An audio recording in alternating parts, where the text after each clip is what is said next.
జై జై హే తెలంగాణ గీత రచయిత అందశ్రీతో సీఎం రేవంత్ రెడ్డి 4 కోట్ల ప్రజల ఆకాంక్ష జై జై హే ఎక్స్ వేదికగా సీఎం రేవంత్ తెలంగాణ తల్లి విగ్రహ రూపం రాష్ట్ర చిహ్నంలో మార్పులు వాహనాల రిజిస్ట్రేషన్ కోడ్ను టీజీగా ప్రకటించడంపై ముఖ్యమంత్రి రేవంత్ రెడ్డి ఎక్స్ వేదికగా స్పందించారు. ఒక జాతి అస్తిత్వానికి చిరునామా భాష సాంస్కృతిక వారసత్వమేనని దాన్ని సమున్నతంగా నిలబెట్టాలనే సదుద్దేశంతోనే జై జై హే తెలంగాణను అధికారికంగా గీతంగా సగటు రాష్ట్ర ఆడబిడ్డ రూపురేఖలే తెలంగాణ తల్లి విగ్రహానికి ప్రతిరూపంగా రాజరిక పోకడలు లేని చిహ్నమే రాష్ట్ర అధికారిక చిహ్నంగా వాహన రిజిస్ట్రేషన్లో టీఎస్ బదులు ఉద్యమ సమయంలో ప్రజలు నినదించిన టీజీ అక్షరాలు ఉండాలన్నది 4 కోట్ల ప్రజల ఆకాంక్ష.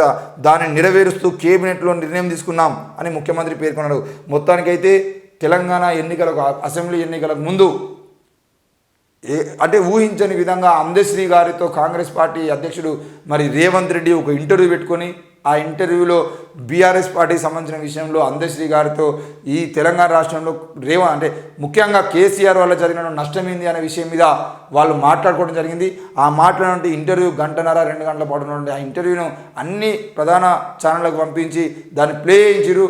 మరి ఆ రోజు నుండి అందశ్రీ గారితో ఏదో ఒక రకంగా అందశ్రీ గారికి న్యాయం చేయాలి, ఆ వీడియో ద్వారా నాకు ఎంతో కొంత గ్రోత్ వచ్చిందని చెప్పేసి ఆయనకు న్యాయం చేయాలని చెప్పేసి మొదటి నుండి అనుకుంటున్నాడు. మరి ఏది ఏమైనా కూడా ఈరోజు అందశ్రీ గారికి మీరు ఇచ్చేటువంటి గౌరవం ఏంటుందో, నిన్న మొన్న పద్మశ్రీలకు మీరు ఇచ్చిన గౌరవం ఏంటుందో రాష్ట్ర వ్యాప్తంగా ఈరోజు వరకు జీతాలు లేకుండా ఇబ్బంది పడుతున్నటువంటి కళాకారులు ఎవరైతే వాళ్ళ కళాకారులందరికీ మీరు ఆదుకోవాల్సిన అవసరం ఉంది. ఈరోజు జై జై హే తెలంగాణ గురించి మీరు ఏ విధంగా అయితే మాట్లాడుతున్నారో ఆ పాటని గొంతుల్లో నింపుకొని గుండెల్లో నింపుకొని ఊరూరు తిరిగి తెలంగాణ ఉద్యమాన్ని ఉధృతం చేసి తెలంగాణ రాష్ట్రాన్ని సాధించడం కోసం అహర్నిశలు కృషి చేసినటువంటి ప్రతి కళాకారుడికి న్యాయం చేయాల్సిన అవసరం బాధ్యత కాంగ్రెస్ పార్టీ మీద ఉంది. మరి ఈరోజు అదే కళాకారు నుండి ఎవరో ఒకరికి మీరు రానున్న లోక్సభ ఎన్నికల్లో ఎంపీ సీట్ ఇచ్చిన పరిస్థితి కూడా చూసుకోవాలి. ఎందుకంటే మీరు అందరికీ న్యాయం చేస్తామని చెప్పేసి మాట్లాడుతున్నారు. మరి ఏ కులం లేకుండా ఏ మతం లేకుండా కళాకారులమైనటువంటి కళే మాకు కులం అని చెప్పేసి ఆ పాటలతోనే ఈరోజు బతుకుతున్నటువంటి ఎంతోమంది ఉన్నారు. వాళ్ళు ఎవరో ఒకరికి ఈరోజు కేసీఆర్ ఏ విధంగా అయితే రసమై బాలకిషన్ లాంటి వ్యక్తికి ఎమ్మెల్యే టికెట్ ఇచ్చి గెలిపించుకొని ఆయన సాంస్కృతిక సారథి చైర్మన్ చేసి ఆయనను ఏ విధంగా అయితే ముందు తీసుకుపోయిండో అదేవిధంగా కాంగ్రెస్ పార్టీ నుండి కూడా ఒకరికి ఎంపీ సీట్ ఇవ్వాలి, అవసరమైతే గెలిపించుకోవాలి.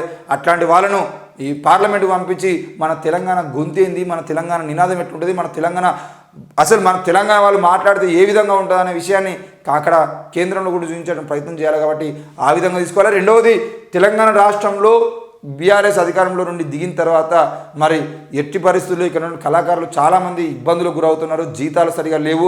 రెండవది, ఆ సాంస్కృతిక సారథి అనేది కొనసాగదా, అసలు ఏం జరుగుతుంది ఎట్లా అనే విషయం మీద క్లారిటీ లేకుండా వాళ్ళు ఇబ్బంది పడుతూ ఉన్నారు. మరి కాంగ్రెస్ ప్రభుత్వం కూడా తప్పకుండా వాళ్ళని ఆదుకునే ప్రయత్నం చేయాలి.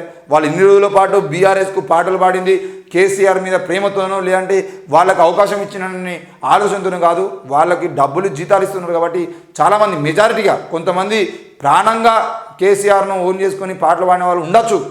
రేపటి రోజున కాంగ్రెస్ పార్టీ కూడా వాళ్ళని అదే స్థాయిలో కొనసాగించి అవసరమైతే వాళ్ళకి జీతాలు పెంచి వాళ్ళని కనుక ముందు తీసుకుపోయేటువంటి ప్రయత్నం చేస్తే వాళ్ళు రేవంత్ రెడ్డి కూడా పాటలు పాడేటువంటి ప్రయత్నం చేస్తారు. కాబట్టి తప్పకుండా కాంగ్రెస్ పార్టీ వెంటనే ఒక నిర్ణయం తీసుకొని వాళ్లకు అంటే వాళ్ళ లైఫ్ మ్యాటర్కి సంబంధించిన విషయం కాబట్టి ఏదో ఒక నిర్ణయాన్ని వాళ్ళు చెప్పి వాళ్ళ వాళ్ళని బతకమంటారా లేదంటే కాంగ్రెస్ పార్టీ వాళ్ళని కొనసాగిస్తా అనే విషయం కూడా చెప్పాల్సిన అవసరం ఉంది. అవసరమైతే సాంస్కృతిక సారథి చైర్మన్గా ఒక మహిళనో లేదంటే ఒక సీనియర్ నాయకునో ఒక మంచి పాటగానో పెట్టి తప్పకుండా వాళ్ళని ముందు తీసుకుపోయే ప్రయత్నం కూడా కాంగ్రెస్ పార్టీ చేయాలి.